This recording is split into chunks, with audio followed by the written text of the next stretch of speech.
ఇప్పుడు మనం పులివెందుల గురించి మాట్లాడుకుంటే పులివెందుల గురించి ఇంకా మాట్లాడుకోవడానికి ఏముంటుందండి, జగన్మోహన్ రెడ్డి గెలిచేస్తాడు అని నిన్నటి వరకు వినిపించిన కామెంటు లేదు. ఈ రోజున ఆ పరిస్థితి లేదు. అక్కడ పులివెందులలో జగన్మోహన్ రెడ్డి భార్య భారతి వెళ్ళి ప్రచారం చేస్తుంటే నా తాత ఇచ్చిన ఆస్తి మీద నీ మొగుడి ఫోటో ఏంటమ్మా అని వైసీపీ లీడరు భాస్కర్ రెడ్డి ఎదురుపడి ప్రశ్నిస్తే, ప్రశ్నించే పరిస్థితి వచ్చింది అంటే జగన్మోహన్ రెడ్డికి ఓట్లు ఎవరేస్తారు అక్కడ? ఈమె ప్రచారంలోకి వెళ్తే మహిళలు ఎదురొచ్చి ఇప్పుడు కనిపించినవా, 5 ఏళ్ల కిందట కనిపించినవు, మళ్ళీ ఇప్పుడు కనిపిస్తున్నావు అని అడిగారు అంటే అంటే పులివెందుల్లో ప్రశ్నించే తత్వానికి, అంటే ప్రశ్నించాలి అన్న నిర్ణయానికి ప్రజలు వచ్చారు అంటే ఏ విధమైన మార్పు పులివెందుల్లో ఉందో మీరే ఆలోచించుకోండి. వచ్చారు అనే దానికంటే తీసుకొచ్చారు అనుకోవచ్చా? వాళ్ళు తెచ్చారు, వీళ్ళు వచ్చారు. ఎందుకు అంటే ఇంత అరాచక పాలనతోటి వాళ్ళు తీసుకొచ్చారు, ప్రజల్ని ప్రశ్నించేలాగా చేసుకున్నారు. సజావుగా పరిపాలించినట్టయితే ప్రజలు, పులివెందుల ప్రజలు ప్రశ్నించాల్సిన అవసరం ఉండేది కాదు కదా. అవును, అంటే పిల్లిని రూమ్ లో కొడితే 99వ దెబ్బ వరకు భరించిన 100వ దెబ్బ తర్వాత అయితే తిరిగైతే ఇప్పుడు పులివెందుల పరిస్థితి అట్లాగే ఉంది. పులివెందుల్లో ఈ రోజున జగన్మోహన్ రెడ్డి గెలుస్తాడా గెలవడా అనే దాని మీద బెట్టింగ్లు నడుస్తూ ఉన్నాయి. జగన్మోహన్ రెడ్డి గెలుస్తాడా గెలవడా? ఇందాక మనం చెప్పుకున్నాం, పిఠాపురంలో పవన్ కళ్యాణ్కి 50,000 మెజారిటీ దాటుతుందా దాటదా అని మీద బెట్టింగ్లు ఎట్లా అయితే నడుస్తున్నాయో, ఈ రోజున పులివెందుల్లో జగన్మోహన్ రెడ్డి గెలుస్తాడా గెలవడా అనే దాని మీద బెట్టింగ్లు నడుస్తున్నాయి. ఈ తరహా దీంట్లోకి పులివెందులు ఉంది. కానీ మనం అంటే అక్కడ ఇంకొక ఏంటంటే, తెలుగుదేశం క్యాండిడేట్ బీటెక్ రవి ఊరు తిరుగుతున్నాడు. ఊరు తిరిగి చెప్తూ, ఇప్పటి వరకు వైసీపీ స్ట్రాంగ్గా ఉన్న విలేజెస్లో కూడా బీటెక్ రవి నిర్భయంగా వెళ్తున్నాడు. ఇది అక్కడ పులివెందుల్లో మార్పు. ఈ మార్పుని సస్టైన్ చేసుకోగలిగితే చరిత్ర ఇంకో రకంగా ఉంటుంది. నంద్యాల పార్లమెంట్ కింద వస్తే నంద్యాల పార్లమెంట్లో Allagadda assembly segment, Srisailam, Nandikotkur, Nandyal assembly, Banaganapalli, Dhone, Panyam నియోజకవర్గాలు ఉన్నాయి. ఇందులో నిన్న మొన్నటి వరకు ఆళ్లగడ్డ లెక్కేసుకున్నారు వైసీపీ వాళ్ళు. ఇంకొకటి కొంత డోన్ వైసీపీ వాళ్ళు లెక్కేసుకున్నారు. ఇప్పుడు పాణ్యం కూడా వైసీపీ వాళ్ళు లెక్కేసుకున్నారు. ఇప్పుడు మిగిలిన నియోజకవర్గాలతో పాటు ఈ నియోజకవర్గాల్లో కూడా పరిస్థితి పూర్తిగా మారిపోయి ఉన్నది. మొత్తం నంద్యాల మొత్తం ఇక్కడ అంతా కూడా మొత్తం ఏం జరుగుతున్నది అంటే, ఈ ఫ్రాక్షన్ మెంటాలిటీ, అంతకు ముందర ఫ్రాక్షనిజం చాలా తగ్గిపోయి ఉన్నది. చాలా చాలా కంట్రోల్ చేశారు మొత్తం. ఈ 5 సంవత్సరాల కాలంలో మళ్ళీ ఫ్రాక్షన్, ఇది కులాల గొడవలు, తగాదాలు ఈ విధంగా పెరిగిపోయినాయి విపరీతంగా. మీకు ఇసుక కనపడితే తీసేస్తారు, తవ్వుకొని వెళ్ళిపోతారు. మీకు అక్కడ లైవ్లీహుడ్ లేకుండా పోయింది మొత్తం. ఎవరికి కూడా అక్కడి నుంచి వలసలు, విపరీతమైన వలసలు. ఈ తరహా అసలు నంద్యాల ముఖ చిత్రాన్ని మొత్తాన్ని మార్చడానికి చాలా ప్రయత్నాలు జరిగినాయి.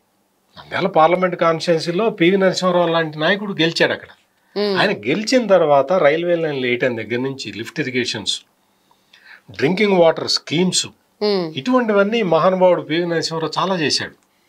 అటువంటి నంద్యాల పార్లమెంటు నియోజకవర్గాన్ని ఇప్పుడు మళ్ళీ బ్యాక్ టు స్క్వేర్ 1 తీసుకొచ్చి ముఠా తగాదాల అడ్డాగా మార్చారు. దీన్ని ప్రజలు చాలా తిరుగుబాటు చేస్తూ ఉన్నారు. So Nandyal Telugu Desam clean sweep ఉన్నది, బనగానపల్లి క్లీన్ స్వీప్ ఉన్నది, శ్రీశైలం తెలుగుదేశం క్లీన్ స్వీప్ కనపడుతున్నది. ఓకే. మిగిలిన వాటిలో కొంచెం మనం కీన్ కాంటెస్ట్ వేసుకున్నా కానీ ఎడ్జి మాత్రం తెలుగుదేశానికి కనపడుతున్నది. ఓకే. నెక్స్ట్ కర్నూలు పార్లమెంటు నియోజకవర్గం తీసుకుంటే okay. Kurnool, Kodumur SC, Yemmiganur, Mantralayam, Adoni, Alur, Pattikonda okay. ఈ అసెంబ్లీ సెగ్మెంట్లు ఇందులో ఉన్నాయి. ఇక్కడ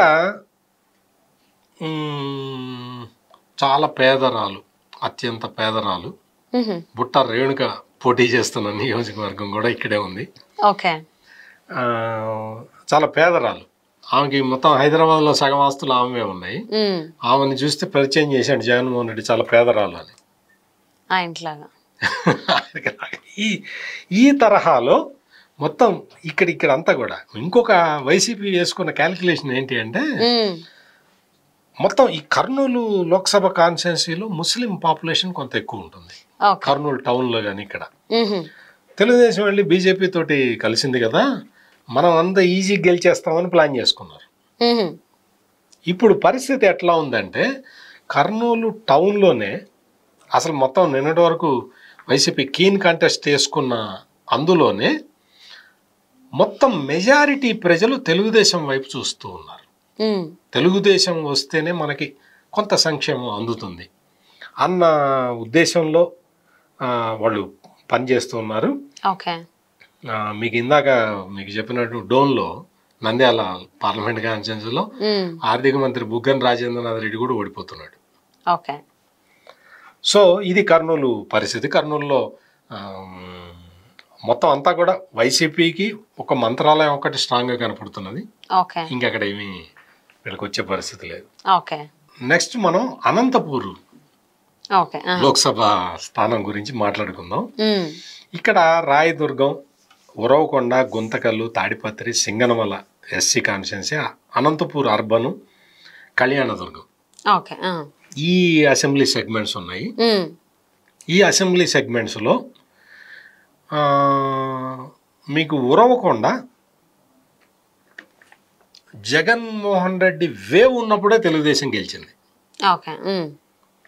పయ్యావుల కేశవ్ అక్కడ ఇప్పుడు ప్రస్తుతం ఎమ్మెల్యే, మళ్ళీ తెలుగుదేశం నుంచి పోటీ చేస్తున్నాడు. అక్కడ ఉరవకొండలో మనం ఈసారి ఎట్లయినా పయ్యావుల కేశవ్ని ఓడించాలి అన్న ప్లాన్ వేసుకొని మొత్తం విచ్చలవిడిగా దొంగ ఓట్లు చేర్పించారు వైసీపీ వాళ్ళు. పయ్యావుల కేశవ్ వాటన్నిటిని పట్టుకొని 1.5 సంవత్సరం పాటు పోరాడి అక్కడ ఎవరైతే దీనికి బాధ్యులు జిల్లా స్థాయి అధికారులు ఉన్నారో వాళ్ళిద్దరిని సస్పెండ్ చేయించాడు. దొంగ ఓట్లని అసలు ప్రాణాలకి తెగించి పోరాడి అడ్డుకున్నాడు పయ్యావుల కేశవ్. దాంతో ఏమైపోయింది అంటే అసలు ఉరవకొండ కొట్టేస్తే చాలు మనకు మొత్తం అనంతపూర్ పార్లమెంటు సెగ్మెంట్ మొత్తం మనకి గెలిచేస్తాం అనుకున్న క్యాలిక్యులేషన్ వేసుకున్న వాళ్ళకి ఉరవకొండలోనే దెబ్బ పడ్డది. సో ఇప్పుడు ఏమైంది అంటే మీకు ఈ తాడిపత్రిలో తెలుగుదేశం ఒక ఆయన జేసీ అస్మిత్ రెడ్డికి టికెట్ ఇచ్చింది.